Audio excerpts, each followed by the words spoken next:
Good morning, everybody, and welcome to another episode of Environmental Social Justice. Today we have a very special guest, Ms. Jennifer Gray Thompson, CEO and co-founder of After the Fire. So welcome, Jennifer. Thank you so much for joining us today.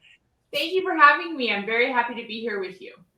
Thank you. And so you and I have spoken several times. In fact, I was a guest on your podcast a while back, and your specialty is helping people recover after wildfires. Not only that, you expanded. So you started with a group called Rebuild NorthBay, and that was primarily a Northern California entity. You've grown to 11 states. We have, ambitiously, yes, we have. Only because the problem has grown so tremendously in the past 4 years of mega fires, and so we're really growing to meet the moment is our goal. One of the things that you and I have talked about repeatedly is the world of insurance with respect to wildfires, but also you are working with a lot of mortgage companies. And one of the things that I would love for people to know about is they do not have to be obligated to pay their mortgage if they just suffered a fire. Could you just tell people about that? So there is an option. You can go to knowyouroptions.com, and that's a division of Fannie Mae, their disaster response network. The thing is that right after a disaster, when people get their insurance payouts, often their lenders will say, well, go ahead and pay off your mortgage. And it makes sense, right? Except that if you do that immediately, then it actually hinders your ability to rebuild and to get a construction loan. And so you do have the option if your mortgage is underwritten by Fannie Mae or Freddie Mac, it's also industry standard, so you should check. You don't have to make a payment on that mortgage for a year. The way that it works is, so if you have a 30-year fix and say you're in year 12, you can add that year on to the end of your fixed mortgage. So then now you have like a 31-year, or if you had a 15-year and now it's a 16-year. There are no penalties, there are no payments. And sometimes you have to inform your lender that is the rule, because they don't always have enough information to do the appropriate amount of education.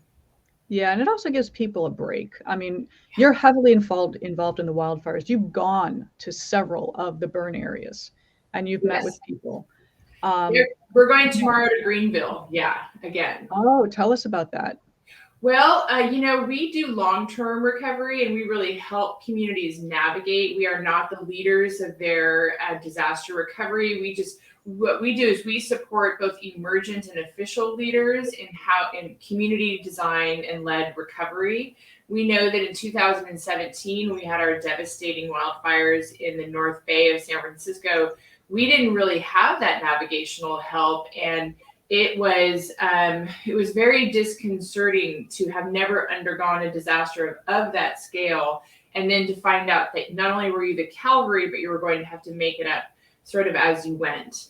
And so our goal is to sort of shorten that pain period and to help these communities understand things like debris removal, understand their rights with contracts, how to engage with builders, how to navigate the amount of fraud that enters into your community, and the amount of the number of heroes who try to rush in and shove all of the community members aside so they can overpromise and underdeliver. And most people are wonderful in a disaster, but for those who are not, we can help communities navigate that part too. Because you're hit by so many different aspects when, once your house, God forbid, catches on fire, you're hit from FEMA, you're hit from the utility companies, you're hit obviously with the insurance. And, it's hard enough for most people to even figure out what their insurance bill means or what the notices are that they get from the insurance company about, cutting your brush back. It's just really overwhelming. So what are some of the first steps you would actually give people that are involved in a natural disaster?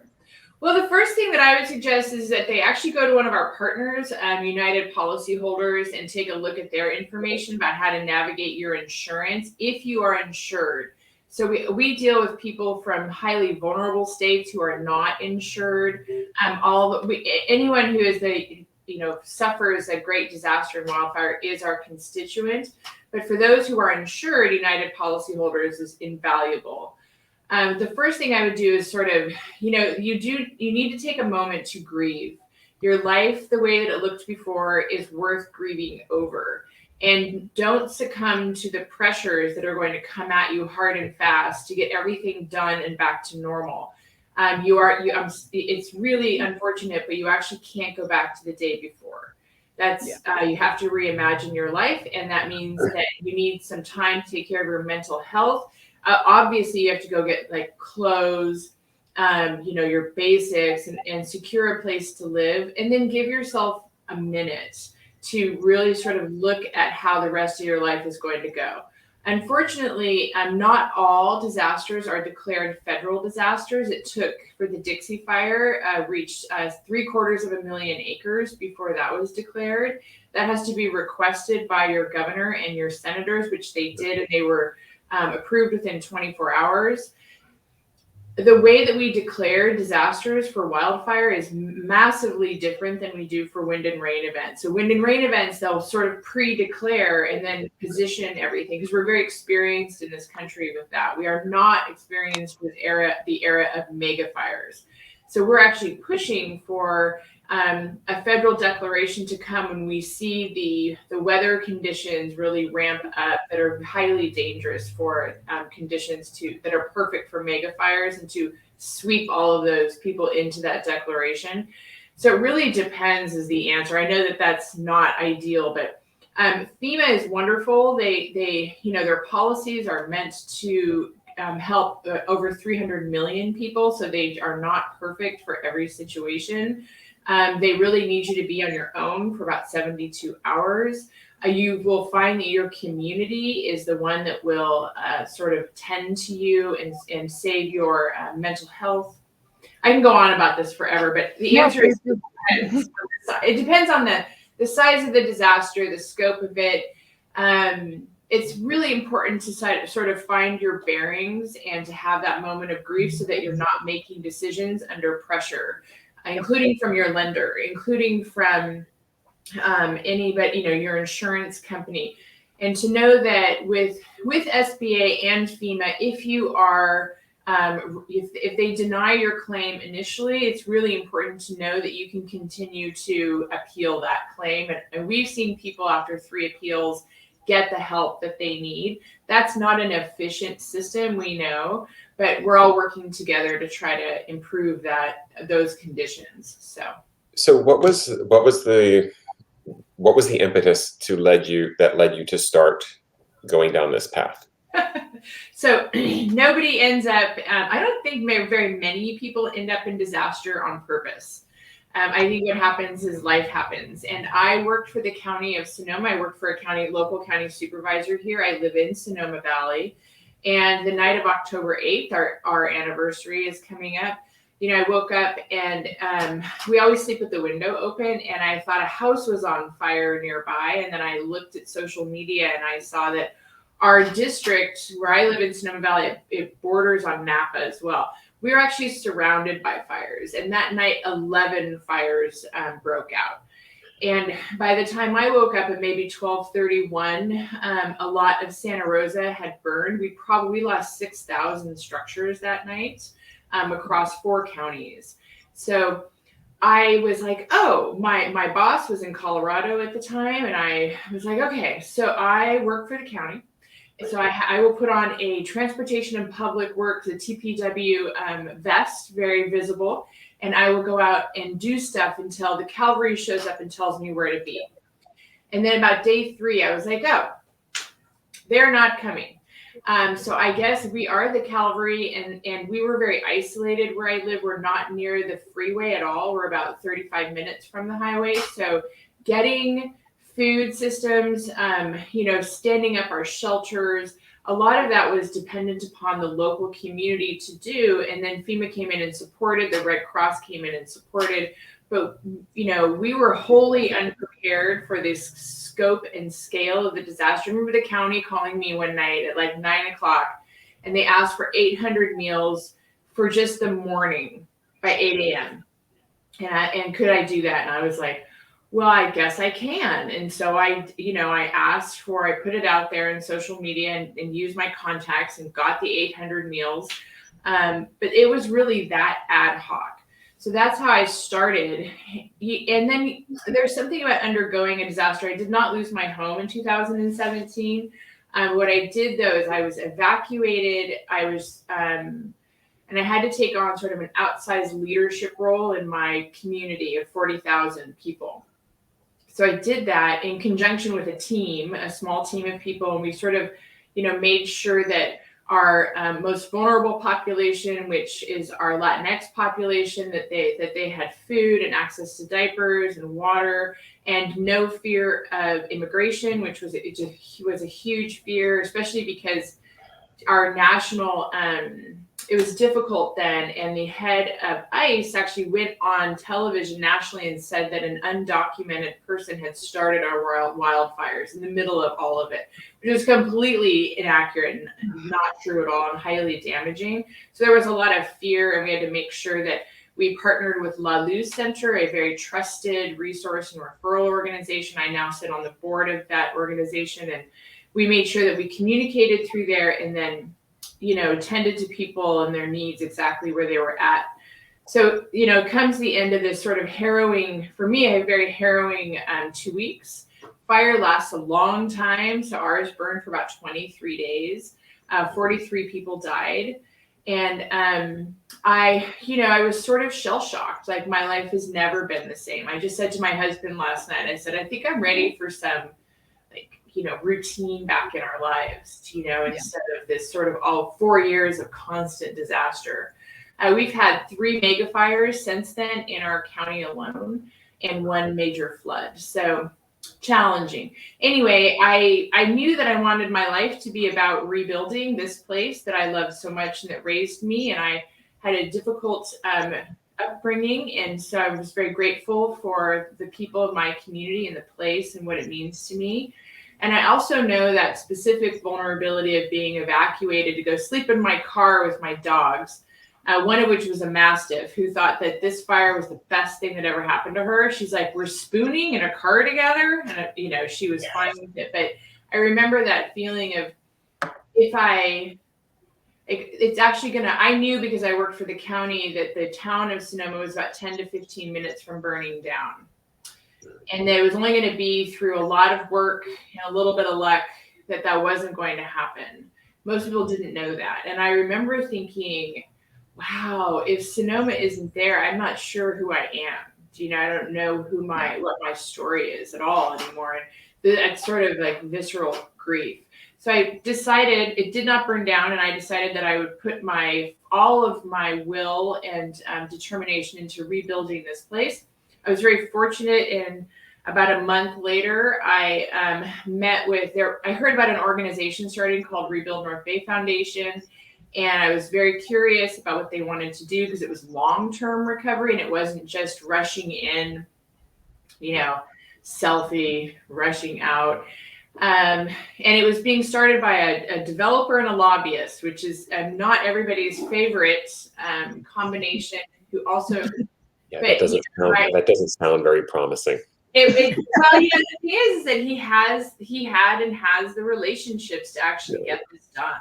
It's just when you put it that way, it's not, you don't expect.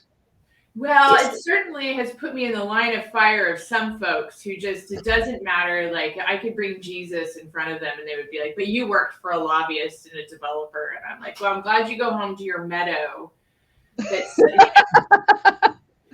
Some people will just never be happy. They're just never, they're never going to be happy. But, he chose me specifically, and the board chose me because I had a reputation. I knew how to work with the public sector. I have an MPA from USC. And I had experience and relationships, and I had a reputation for being ethical.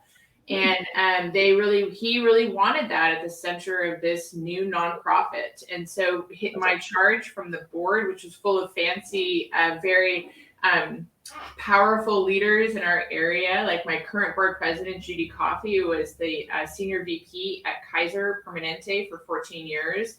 And then Michael Mondavi of Michael Mondavi-ness, who is very fancy and wonderful, and wanted to make sure that they were helping their community. So it was, the charge they gave to me was make it real. like make it like, here, we'll give you, here's the funding. Oh, and then we started off with the other super fun thing to overcome, which was $2 million of funding from PG&E. So I walked into all of that. And for some people, they would have been like, I'm not, that's too much for me. But in the way that I saw it was, I knew that we had an opportunity here to really help people get back. And get back to a new reality, because the old one was gone. And so I was never going to pass up that opportunity to be of service in such a huge and influential way. And that I knew from the very beginning that my sense of morals and ethics could never be. It couldn't even really be tested. I have a true north. Period. It's exactly who I am, and that has proven to be true. And we've done.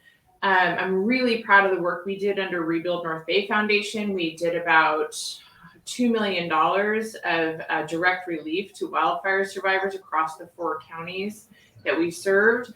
We did not anticipate that it would be the era of mega fires. And so when the Camp Fire happened and the Woolsey Fire happened, just from an empathetic place, I was like, okay, I've just got to reach out to them so that they're not Googling like how to recover from a wildfire, because that's what we had to do.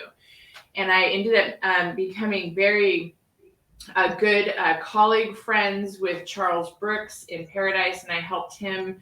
I mentored him as he set up Rebuild Paradise Foundation, and we were on the phone all the time. I didn't even know how much I'd learned in 13 months about wildfire at that point. And then I reached out to Evelyn Weber at the Malibu Foundation, and I answered their calls for the next year too. And I did site visits, and I realized that there's a lot of power in that network of humans who have experienced disaster. And that's a lot of what's driven us in our last year as we rebranded into After the Fire and expanded into 11 states. We've been working in Oregon for over a year. And we do expect that, unfortunately, over the next decade, you're going to see, a lot of Western states are going to be leveled by these mega fires. And we want to build a very tight network of folks who can show up and support those communities from a survivor perspective, but also that we are not going to just sit back and not do wildfire mitigation. We have a whole part of our work that's called Before the Fire. We are not going to sit back and be leveled by this, that we're going to help our communities navigate it. We're going to live alongside wildfire. We're going to help each other. So, go ahead, Joel. So I guess for me, one of the questions is, when you're talking about before the fire, that's obviously where we start going into the insurance question. However, I'm biting my tongue on some of this. Don't do that. Because due to the fires that we've had before, some areas it's become either too cost prohibitive for people to get insurance, or it's just not being offered by a lot of carriers. So it's kind of like we're doing what we do with a lot of our insurance system, is we're not doing preventive work. We're actually just trying to say, oh, we'll figure it out after the fact. We're going to make it, you can't afford it now. Once something bad happens to you, we'll just deal with it. And so I guess it's a matter of, but it honestly, that's kind of what happens with a lot of it, whether it's health insurance. Don't get me started on that one, right. or homeowners insurance or fire insurance. Like LA, you have to do your brush cleaning. They'll send out the people to inspect you. You'll get the fines. You'll get all that kind of stuff. But to get the insurance in place, it's either not available or it's so cost prohibitive that you can't do it. That then you're setting these disasters up. And then real quick though, Saturday night the moratorium lapsed on that Commissioner Lara had put in place, that insurance companies had to offer insurance. That lapsed, so now even more people are losing their insurance. Just wanted to throw that in there. Go ahead. Turning into this society where you've got to look at GoFundMe to just support yourself. That's terrifying. Well, it's a different problem for different areas. So if you have a high land value area, it's one problem. If you have a lower land value area, which is actually most of California is very rural, and you can actually purchase land for as low as $500 an acre in the county that sits right above Sonoma and Napa County and Lake County. So Yes, that's true. You see people who, if you have a mortgage, you have to have insurance. So that may mean that you're under the FAIR plan. I was just in Malibu maybe 3 weeks ago, doing a podcast with Gary Jones, who he is related to me for the record, Gary and Jean lost their home in the Woolsey fire, and they were covered under the FAIR plan. And they're just now able to rebuild. They are just normal people who happen to live in Malibu, to be clear. So the answer is always, unfortunately, that it depends. I can't get away from that, but I do think that we are going to have about a decade minimum, that's if we do a lot of work and lean into it really, really strongly, where we're going to have before the fire fuel mitigation, which means that all the wildlands, because most wildfires in your home are actually started through ember cast. It's not like this orderly thing whatsoever. So we have to mitigate the wildlands, and that's why we have 2 programs. We have NorthBay Forest Improvement Program for our area, which is through a grant with CAL FIRE. Molly Curley O'Brien from our team does a fantastic job there. And we just got a federal grant through the USDA to do 7 counties of wildfire fuel mitigation. So really what we have here is a decade where we're going to have to do those fuel mitigations in our wildlands, really center Indigenous practices and voices in that space, because they have, there's history there of actually knowing how to manage a fire adapted area, which is the American West. And at the same time, dealing with the insurance issue, it's going to be an urban sprawl. Until we get to the other side. Yeah. The other big issue you've got is the urban sprawl, because I think we talked about this on a prior episode. It's like once one neighborhood or location, unfortunately, gets decimated by fire, it's relocating people to other areas, or as cost of living in certain areas gets too high, it starts going out further and further. So then you've got not necessarily infrastructures are in place to combat these things, or you're building in areas that are prone to fire. And it's a whole cyclical thing that we've created, which is unfortunate. I do push back though a lot on when people say, we need to move people out of the WUI, like the wildland urban interface. I totally would agree. Like, don't approve another 400 unit subdivision in the California desert. Like, I have no problem with that. Like, you don't need to do that. But, rural America actually holds a lot of our naturally occurring affordable housing. Right. And my goal is, how do we keep those places that already exist safer through wildlands management, but also through ensuring that people who are not well resourced still have lots of access to, Vulcan vents are about $5,000 for a home, but they will make a difference whether or not you burn down. There are things we need to do to actual structures, and we need to not rebuild back the exact same way we burned down, which unfortunately, that's what we know. And in our case in Sonoma County, most of our rebuild, which is about 97% done because we're a high land value area, is exactly how we burn down. So we need new innovations. Greenville is really interesting because it's 881 people at the last census, a small, beautiful downtown that is now destroyed. They actually have an opportunity to build back in a way that can show other communities how to live in the wildland urban interface in the actual forest. So we're curious, and they're interested in that, and so we want to watch and support them in that journey. But it's a problem. I agree. I'm just going to reference when Joel was talking about previous discussion. We talked to Kathy Boffman-McLeod, who was with the Adrian Arch Rockefeller Institute, so Atlantic Council. So I'm sure you're aware of those guys. And one of the things she talked about, which she touched on briefly, was naming wildfires. Yes. We haven't been naming them the way we do hurricanes, and that will help with getting federal disaster funding if we actually name them. And a hurricane is named by wind power and destruction. How many units, how many residences or structures it destroys. The exact same metrics can be used for wildfires. We just need to start doing that. And then touching on the insurance issue, everyone says the insurance companies need to cover. Insurance companies work individual house by individual house. For the wildfire mitigation that Jennifer and her team are working on, and I also have a little wildfire group that we work on the same thing, is community-based responses. Right. So if you fix your house and this person fixes their house and that person fixes their house, that's not going to help with a wildfire that's going to take out an entire community. So your group, Jennifer's group, that's what's awesome is you guys are addressing this on a community-wide basis, not just individual basis. Yes, we do not do individual assistance. It's not our wheelhouse. Other people are very good at that. We really help communities navigate wildfire, which means community leaders, both official, like public sector, business leaders, emergent leaders. Emergent leaders are people who they may have a completely different day job, but they are trusted and respected by the community. And so I think now if this were Instagram, we call them influencers, but thank goodness it's not. Yeah. So I'm not sure if I answered your question, but No, I got no. lost there in that Instagram moment for just a second.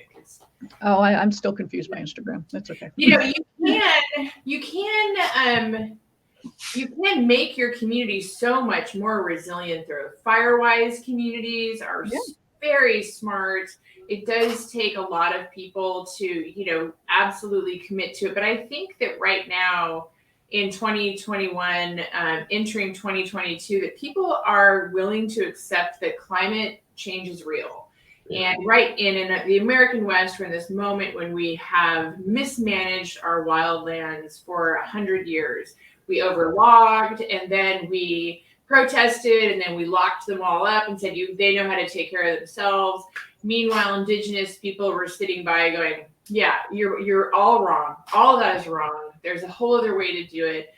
It's what my incoming board president, Dr. Lisa McKaylee, says. When John Muir entered the American West, he thought he was looking at wildlands, but he was looking at a tended garden. And I think that that's something we really have to embrace, that we haven't known what was best.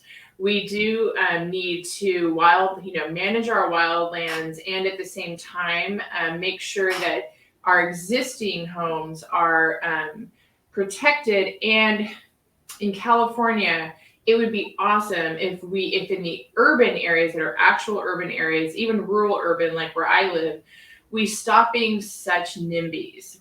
I can't tell you how many calls I get from people who want me to somehow testify against the affordable housing near them. And they invariably will say, I love affordable housing. Tend to be we're in a very liberal county. It's just not there. And I love it, but it's not near me. I love the idea of it, but not the actual execution. And it is like on repeat. It is not like in one area or one time. It is a constant refrain. I don't want people who are, I had this guy actually say to me last year, well, I would just like people who own their homes to live there. And I said, that's because you're the ownership class. Like, who do you think is actually serving you in our restaurants and in our wineries, and who do you think is providing the agricultural backbone for you to enjoy your lifestyle? And where do you want them to commute in like 80 miles? Because that's what's happening now. So that because they can live in this other area, we have to actually have economic diversity. Yes. And support affordable housing, and stop using CEQA. Don't stop using it, but stop using it as a weapon, and admit, even from a liberal perspective, that perhaps we are actually at the core of that problem. Because I'm a total liberal, but I don't support that NIMBYism at all. How are people using CEQA, which is, I believe, the California Environmental Quality Act?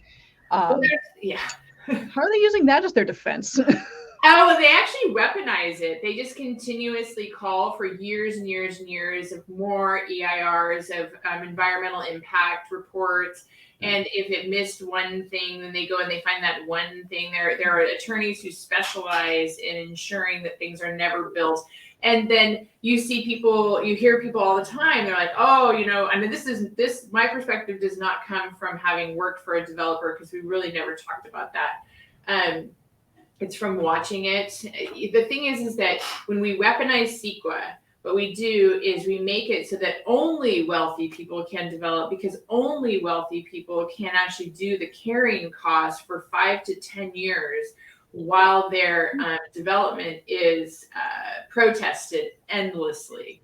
and people are very proud of themselves. And like one of the things that we have, which is wonderful in our county, is a green belt, and we should have green belts in between towns. We don't want we wouldn't work for us the sprawl.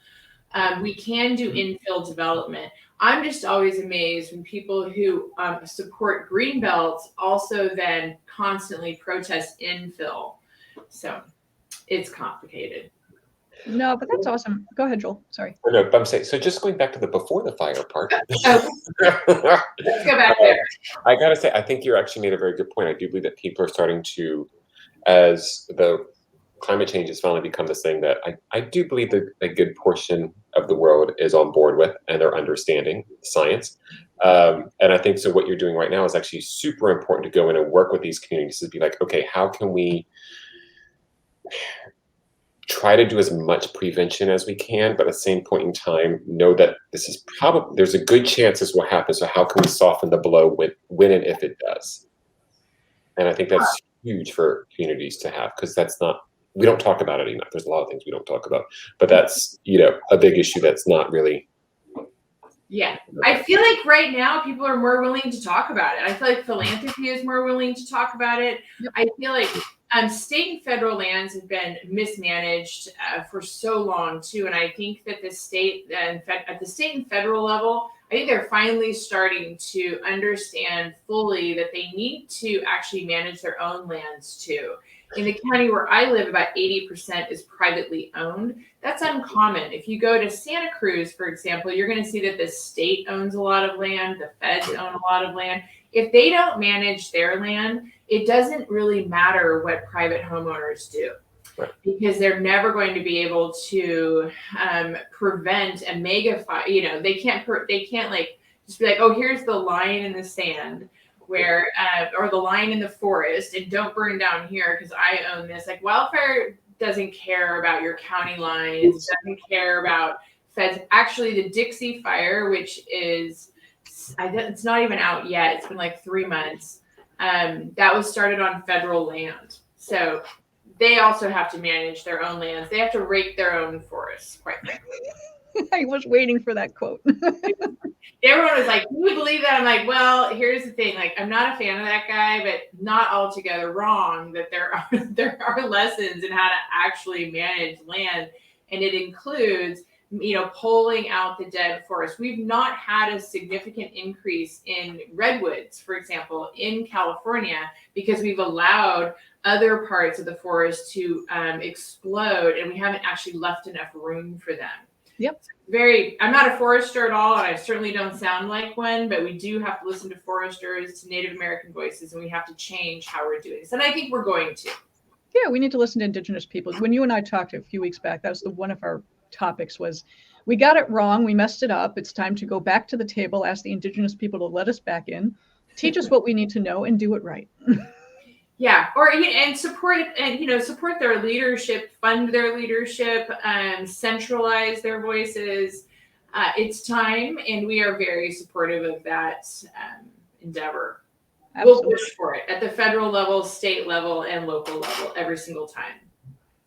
One question, Jennifer. I work part-time for the legislature, so I'm always like policy wonking. What are some of the policies that we should kind of put forth to see how we can help with wildfires? I mean, we did this whole, multi-billion-dollar thing with the utilities and, placing blame, but what are some of the immediate things that can kind of be done policy-wise that can really help out with wildfire management, whether it be the insurance portion, the CAL FIRE portion, what have you? That is such a good question, and I will policy wonk with you all day long, for the record. So we do more work at the federal level in trying to increase access, but a lot of the funds that come through the state, and sometimes they get really caught up in state agencies for even years at a time. And so one of the fixes that has to be done is there has to be more streamlined urgency to actually putting those funds out. I'm not going to name any agencies, but some are really slow with block grants.